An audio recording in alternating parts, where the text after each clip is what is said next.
Hello, everyone, and welcome to our last Living Out Stories of 2022. Sorry, got some feedback. We'll just mute that. I'm going to start off by reading our land acknowledgement and then a short bio of our guest tonight, and then I will hand it over to Fallon.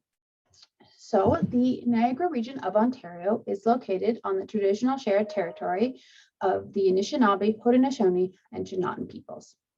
The Chinootan peoples have called these lands home for thousands of years, and more recently, the Anishinaabe and the Haudenosaunee have been sharing the land as one dish, one spoon treaty territory. Over the last several years, we have been bringing you the Coming Out Stories series, which has now evolved into the Living Out Stories. As always, these evenings are designed for the LGBTQ+ and straight communities alike. Each night, we welcome a different special guest to share their personal experience of living out in their lives and their communities. I'm thrilled that the museum has been an ally and a safe space to help facilitate these much needed conversations in the Niagara region. Thank you for joining us tonight. So I'm going to read Catherine's bio, who is our guest tonight. Catherine is an individual whose life has been impacted by domestic violence twice. The first time when her aunt, who lived down the street from her, was murdered by her former partner in her home, a tragedy which tore apart Catherine's family and left her aunt's two young children without a mother. The second time was shortly after coming out at the age of 23. Catherine found herself in an abusive relationship with her now ex-wife. Now, at the age of 30, she has been officially divorced for a full year and lives her life freely, but the past still affects her. In honor of Domestic Violence Awareness Month, Catherine will discuss her experiences surviving an abusive relationship, navigating the Canadian criminal justice system, and the ongoing battle to overcome the challenges past traumas have left her with. I should also note this program offers an open dialogue about gender and sexuality. Please note there is references to sexual nature during these presentations. So without further ado, I would like to introduce the person responsible for all of these series, whose tireless efforts have brought us some of the most powerful and thought-provoking programs into the museum. Without further ado, Fallon. Hello, thank you so much, Adrienne. Hello, everyone. Welcome to, I make sure that I have my thing on. Welcome to Living Out Stories. It's basically a chance for me to let you see into the lives of some of the individuals in the Rainbow community. Tonight, we are talking to Catherine. Catherine, how are you? I'm good. Sorry, I didn't know when I was supposed to unmute myself. Oh, that's okay. That's okay. Welcome to the show, Catherine. Hello, nice to be here. So as we heard in your intro, you have suffered a lot through domestic violence, and not only personally with you, but with other people in your family. And I just want to thank you first off for coming here and sharing some of your story. I know that that can't be easy. It's a very sensitive subject, topic, and I just want to thank you again for being on the show. Well, I think this is a really important thing to talk about. Like, it isn't always like an easy conversation to have, but at the same time, like if we don't talk about things like this, no one knows, and it just keeps happening. So it's really important for like awareness and to keep, facilitate the conversation on how we can do better in a lot of ways. I think also when we were talking in the pre-meeting with Adrienne, she had brought up that most people, when they think of domestic violence, the first thing that comes to their head is probably not two women. It's probably a large man and maybe a smaller woman. And I think because of that, people don't understand that it's in many different areas. And I think it's just important to speak on your story because, I mean, a lot of people that have been through what you've been through, there aren't a lot of stories and people out there talking about this. So I want to thank you for that. So first, would you like to tell us a little bit about yourself right now? Yeah, absolutely. Well, my name's Catherine. I'm 30 years old. I work in IT. I went to University of Toronto and Niagara College for criminology and law enforcement.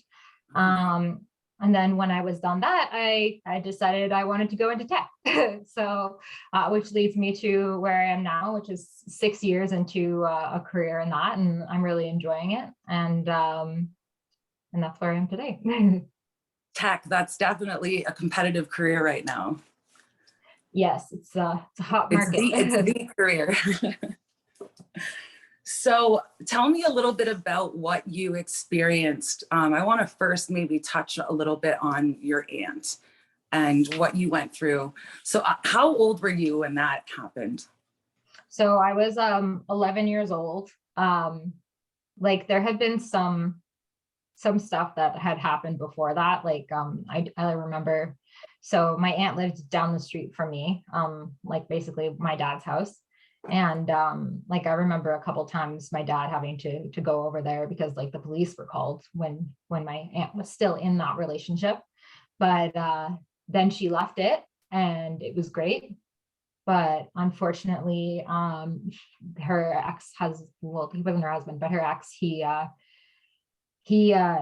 stalked her, and then eventually one day he killed her in her home. So it was a very tragic, horrible thing that happened, and it basically tore apart my entire family. I mean, I can only imagine what that would do to a family, especially the kids. Yes, and she had 2 daughters, which was awful. So So are you yeah. saying that basically they were already separated, and Yeah. this occurred 2 years after? Yes. Yeah. Yeah. So And at that time, the police did not do very much to help her. She had been trying to seek help before that, and it didn't matter. So and was he arrested? he was arrested and he was tried in the criminal justice system. 2nd-degree murder. I believe he served 13 years, but he's free now.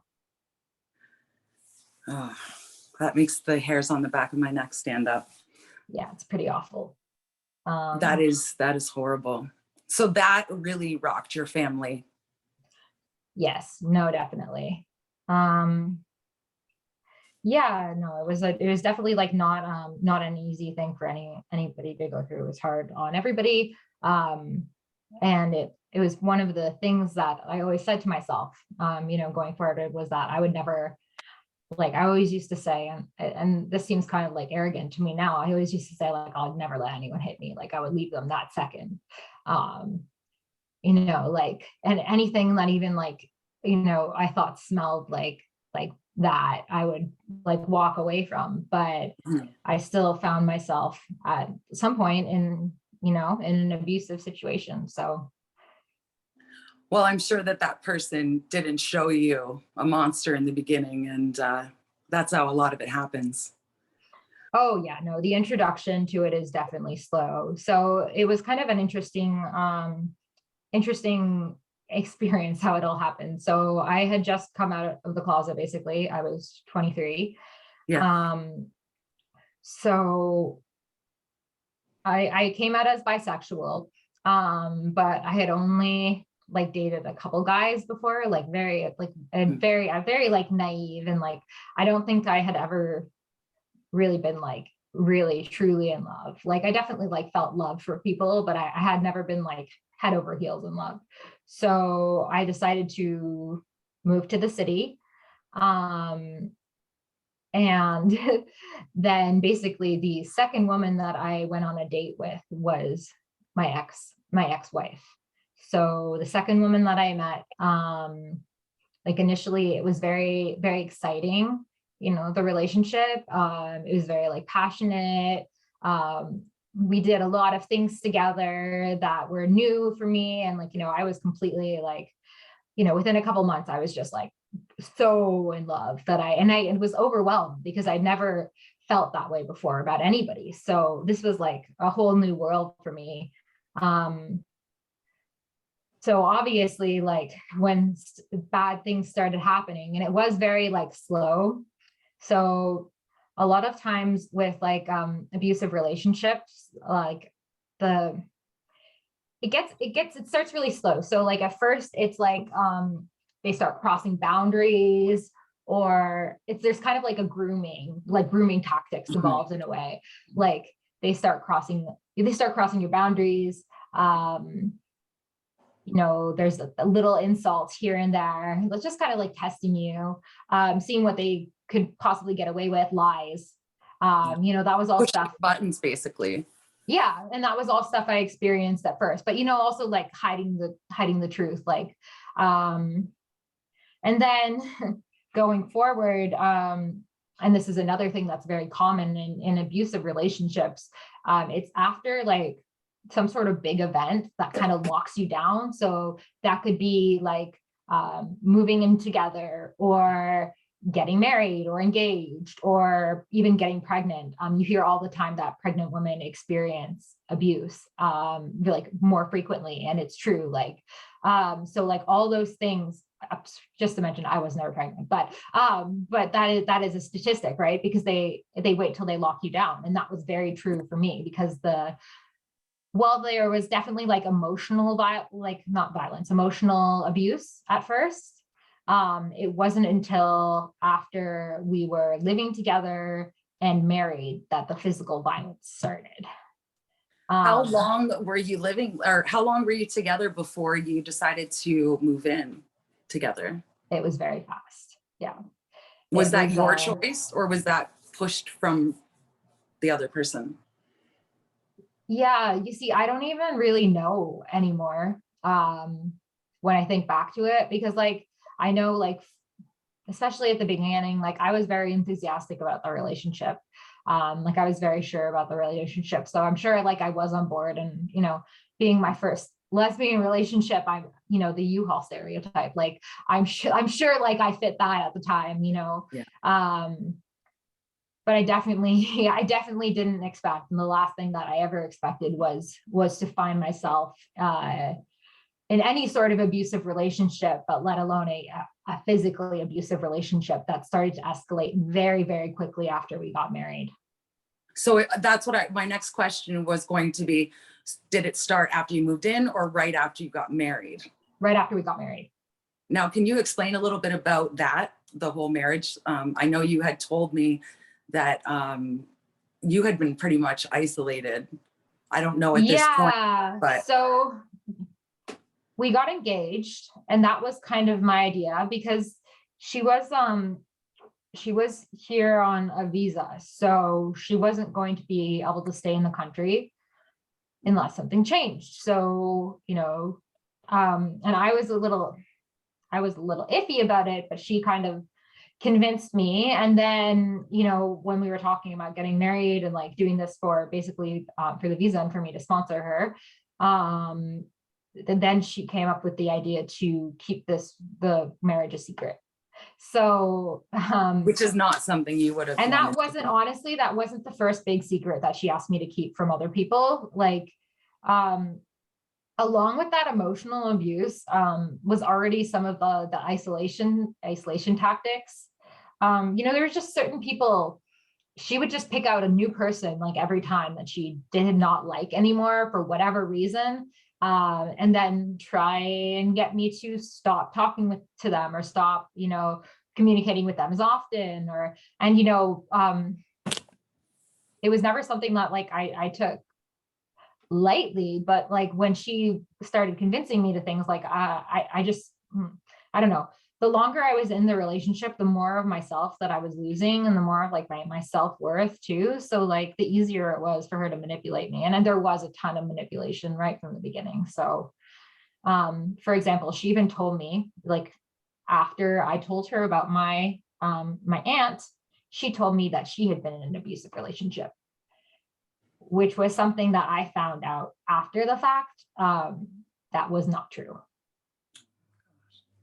That so she was actually abusive in her previous relationship also. So it was like, that was an extra stab in the back that I didn't need after that, because then it kind of makes me question if even from the beginning I was like, selected or something. She found the perfect target to basically use and abuse. So Well, what we talked about the word victim, and we were saying how you told me how she would use that word towards you. Oh yeah, she would tell me all the time that that I liked being a victim. Yeah. Or that like I just wanted to be a victim all the time. So it was almost like she was trying to take away that word from me, even though she was hurting me. So can I ask about after the wedding? Yeah. Things started to take a downward spiral as far Yeah. as, you So know, it started group sex. and when we were in Montreal, we were at a club, and like we were sitting in like the dance area, and I wanted to dance. So I kind of like gently tugged on her arm to be like, come on, let's dance, you know? And she went and took like a fistful of my hair and yanked it. And I was like, I went into shock, I think, because like I just started crying like in the middle of this crowded Montreal nightclub. And like people were walking by and asking if I was okay. And of course, afterwards, she's like profusely apologizing and like trying to make it up to me and stuff. Because there's this thing called the cycle of abuse. And like I'll tell you basically how it goes. So it's like a wheel, right? So there's a honeymoon period, right? Which is like where everything's good and happy. And then there's tension building. And then there's an incident of abuse. And then it goes back to the honeymoon period, and then tension building, and then an incident of abuse. And it just keeps continuing and continuing. And that's basically what happened to me for the next year and a half. But it increased in severity, and it increased in the like the amount of time, I can't think of the word right now. It increased in the like it was happening more often, basically. It would start off with it being like maybe like there would be like a violent incident maybe once every couple weeks, and then it started being like once every week, and then it started being a couple times a week, and then it was like every single day by the end. So some of the things that I experienced going through this were pretty severe. So like at its worst, first of all, I wasn't allowed to talk to anybody without relaying the conversation to her afterwards. So every day when I got home from work, she would sit me down and she would be like, okay, what did you say to everybody at work today? Because I feel like she was always like super suspicious that I was going to tell somebody something. So I had to be really careful about what I said to anybody, what I said to my mom. She was at that point, she had basically gotten me to stop talking to all my friends, which was horrible. So I wasn't really talking to any of my friends. I wasn't talking to most of my family, except for my mom, I think. And even then she was trying to get rid of her also, like actively every single day, trying to tell me why I should stop talking to my own mother. And then on top of that, there was, oh, sorry, you disappeared for a second. Yeah. So then there was the keeping me awake at night. So that was sleep deprivation, just so everybody's aware, is a form of abuse. If anybody is preventing you from sleeping, like keeping you awake, fighting, not letting you sleep, that is a form of abuse. It's basically a form of torture. And if you do it long enough, like somebody's basically mental health like starts to really break down with anything, even with abuse. Like if you're living under constant stress, your mental health is going to severely break down. So she would keep me awake. I was the breadwinner in that relationship. She had a very flexible schedule versus I had to be like at work every day at a certain time. And she would purposely keep me up until like really, really late at night. So I was like completely exhausted by the morning and I still had to go into work, and she would get really, really mad at me if I didn't go into work, because then I didn't make any money. And so she also had like basically control of my finances, not in the way that she had access to my bank accounts, but in the way that I had to account for every single dollar of my own money that I spent. And this is actually going to go into like kind of the end story of the final incident, because that includes something involving that.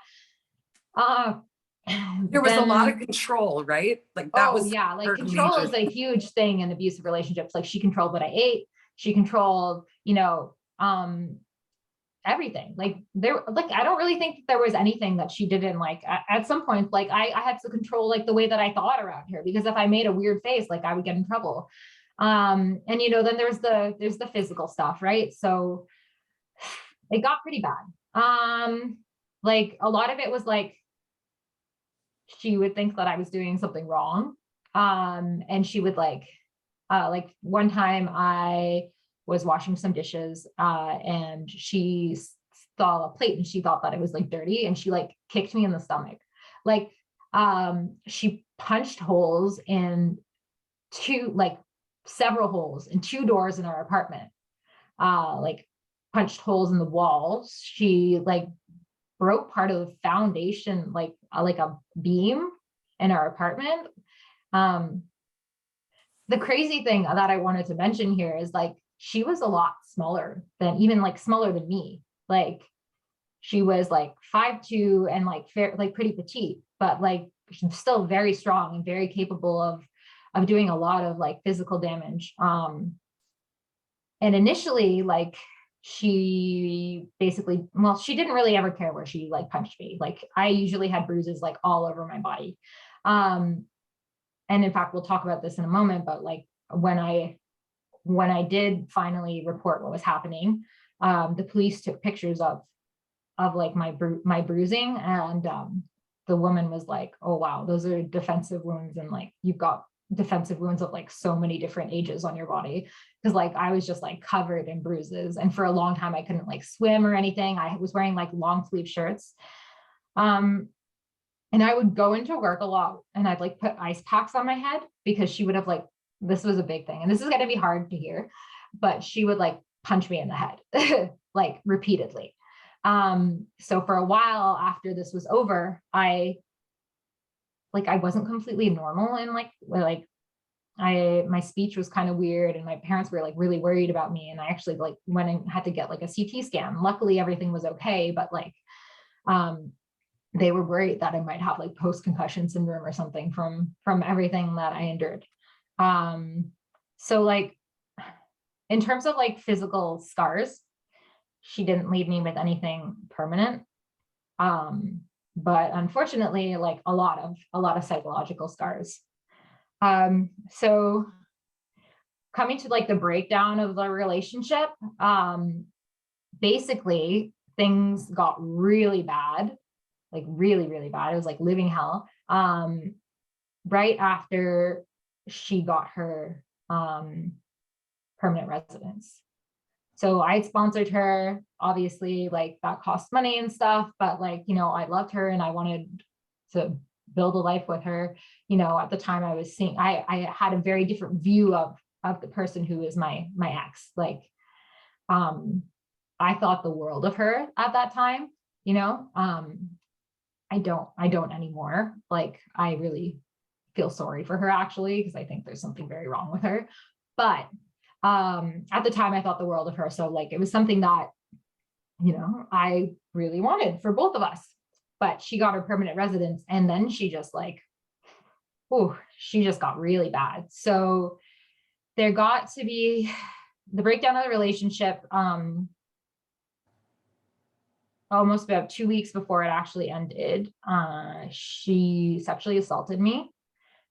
So for some reason, the courts never called it a sexual assault, even though it was definitely a sexual assault. But, that's beside the point. I don't know if like, maybe because it was a woman, they didn't view it, but she was upset that I didn't want to be intimate anymore, because I was like scared of her at that point.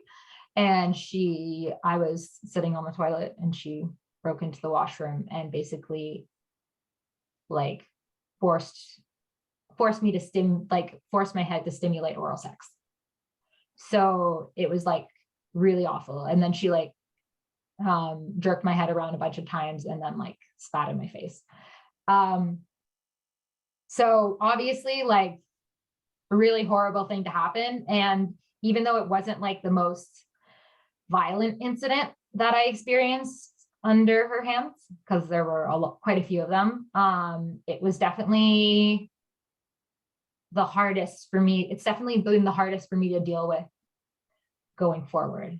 I have like a lot of flashbacks to that, because when you're in danger, when the human body is in danger, there's several reactions.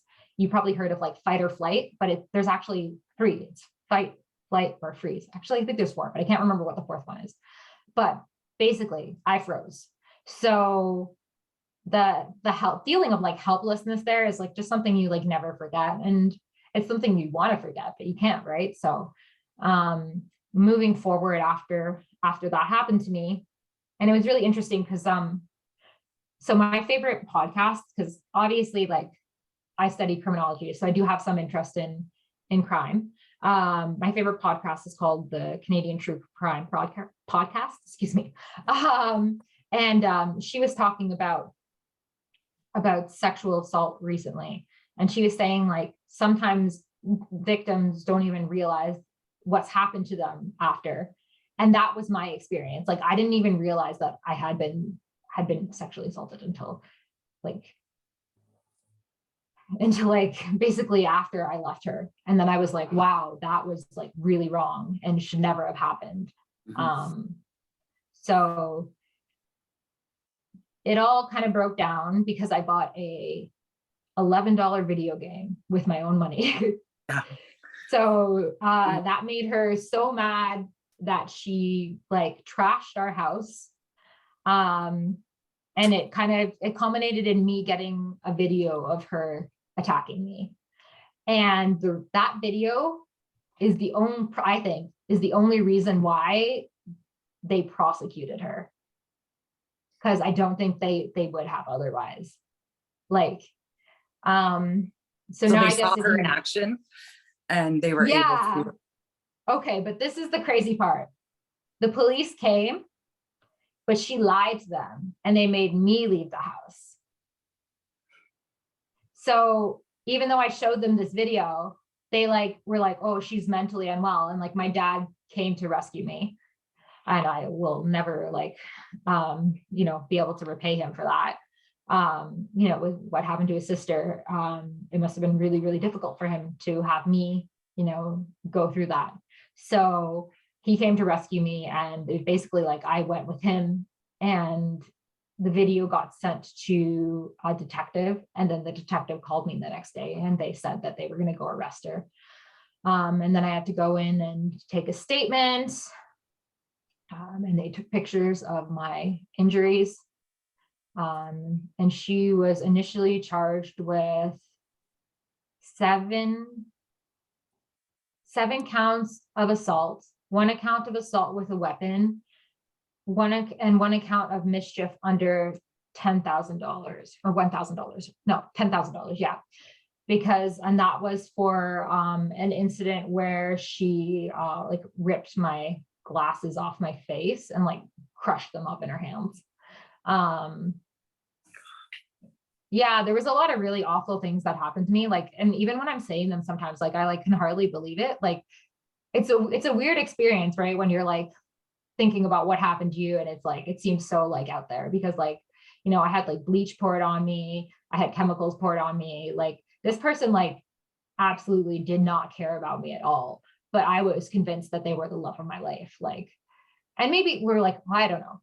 No, I really don't think, because like, I don't think you can treat someone you really love that way. I don't think I don't think you like, if that's how you treat someone you love, I don't think you're capable of love. Like, I don't think you deserve someone to love if that's how you do it. So your father, you say your father was kind of your hero in this situation. Yeah, no, definitely he was. And your father, it was his sister that happened to when you were 11 years old. Yeah. And they were like very close growing up. So you finally, take us to the part where you finally get away from her. Yeah. So I got away, but it was hard. Yeah. It was really, really hard. It's the hardest. Yeah, it's like the hardest thing I probably ever did. And the next like 2 years were awful too. But initially, like I was still living in the apartment, but like now I had to pay for like the whole thing by myself. So I had to move. And in addition to that, I actually could not sleep in that apartment. Like I just couldn't, like I You're had so like night sweats. traumatized. Yeah, I was so traumatized. Like, and even now, like sometimes I have to drive past that apartment and it's triggering. Like, Yeah. and that's one of the things I had to work on in therapy, was trying to reduce the stress of driving past that apartment building because of how scary it is, from like how awful it is for me to remember what happened there, because that was where the worst abuse happened. You know, that was where I was patching up doors just for her to break them again the next day. Like, it was terrible, right? So, you know, Are you I in went through therapy right now? I Are am, you? yeah. You are? Okay, that's good. I think therapy is really important. Oh yeah, like I was in therapy before, even before this happened, but like, you know, now I needed it more than ever. And like, but I had trouble finding resources for it. It's not easy. It's not easy, no. And you know, that was difficult, but I did finally find somebody that really helped to talk to. It was a therapist. It was trauma-based therapy. So it like focuses on like reducing like re-traumatization, and kind of it's more like open forum for you to talk about whatever you want to talk about. So let's go to something happy, because I feel like you've just shared a lot of really hard stuff, and I really appreciate you being able to Oh, do do you that. want to finish talking about the court process? Yes, I do want to talk about that, but before we run out of time, Okay. not that we're running out of time yet, but tell us about the court process, and then I want to hear about, you know, when your relationships came back with your family and with your friends, because I think that Yes, that's a no, really that is important part. that's a good part. So the interesting thing about the court process that I just wanted to mention was going through all this. I met with the prosecutor several times. And basically they told me, and this was kind of, there was a couple of things that were very eye-opening for me. First of all, they told me that most victims of like domestic violence, it takes around 30 plus incidents for them to start reporting it, because they keep thinking like, oh, the person will change, or they stay in the relationship for, you know, the kids or the stability or whatever, like for whatever reason. There's a billion different reasons why you stay in an abusive relationship, like, and it takes a lot of courage to leave. So like, it's complete, like, you know, I have a lot of like empathy and understanding for people who are still in that situation or have ever been in that situation, because it really isn't easy. But and then another thing they told me was that they were kind of trying to lower my expectations for the punishment she was going to receive, because they told me things like, they said like, there was a guy in there that repeatedly beat his wife, and they just sent him to prison for 1 day. So that's how the Canadian criminal justice system is Needs very some work. built for the offender, and it's not built for the victim. And victim services is overwhelmed, very hard to get a hold of. They do a great job when you can get a hold of them, but for the most part, like, they're just overwhelmed, and there's not like any resources thereafter. So basically, like, my healing was done on my own with time. So that's kind of where the more happier parts come in, is like, while I was healing, all those friends and family that I stopped talking to because of my ex, they were there for me 100%. They came back without even me even asking. Like, they were just there. They were at my house. They were with me when I was crying. Like, I have the greatest friends in the world, because they were the ones who lived in the city with me, and who would be there for me when I was having a lot of trouble with processing what I was going through. You know, and my family too, like, my brother, he told me recently, he said, like, when you were with her, like, you weren't yourself. He was like, I don't even recognize you. And he was like, you were so quiet and like you didn't say anything. So I also had to like rebuild myself, Mhm. right? Like I had to rebuild my self-worth because she completely destroyed that, my identity, like all the things that I like to do, I didn't do anymore because they didn't serve her, right? So all of these things had to come back and I had to like rebuild myself piece by piece. And that was so hard. It was so hard, but like I'm so glad, like it's still hard sometimes, but I'm so glad that like I am where I am now. Because compared to where I was, like I'm like I'm good. Like I'm pretty happy with my life. Like I feel loved. I have hobbies that I enjoy. I have pets. I have a wonderful partner. Like there's so many good things about my life. My job is really I really like my job. Like I have a lot of great things that I have now and that I would never have if I had stayed in that relationship, you know? And I have confidence and I have self-worth. And like now I know like I know what not to accept, you know? And even if it's like a small thing that I just don't like I speak up about it now. And I never used to do that before. Like, you know, it was hard because I had to like, I have trust issues, obviously. And I still have I still have night terrors. I still have flashbacks, you know, I have, like a lot of anxiety, like still anxiety and depression. You know, it's not easy all the time. Like sometimes I go into like a dark place for a little while, but I get back up and like I keep going because like I don't know, like it's my life and like I want to live it and I'm free now. So like I can live it. And I think that there's something like very empowering about that. And even like coming on today, like I was a little bit nervous, you know, to speak about all this because like I haven't spoken about it in public. But like I don't know. I think like if it can help anyone or if anybody like sees this and you know finds himself in this situation in the future or has been in the situation now or anything like just know like you're not alone. Like a lot of people have gone through this. A lot of people are going to go through this. You know, and like there's a better life out there like after you leave and it's going to be hard, but like you can do it. And like if you don't leave, like, and this is a hard truth, it never changes. And I can remember a very distinct moment where I had locked myself in a bathroom in my house because was attacking me. And I Googled, does an abusive partner ever like get better or something like that? And like all the answers were like, no. And it was like almost in that moment where I realized just how like messed up my life had become and like how unhappy and like horrible it was. So to be here today from being there and you know be divorced and like away from this woman forever, like she will never ever get back into my life.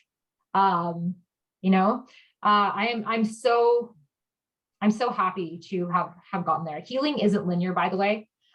Like a lot of people, that's a phrase that I learned recently that I try and remind myself of, because even though like I have good days, a lot of good days, I still have bad ones. And, you know, you never, like, I always kept trying to tell myself, okay, now I'm over it. And now it's never going to be a thing for me again. But like, I know that's like never going to happen because it's part of me now.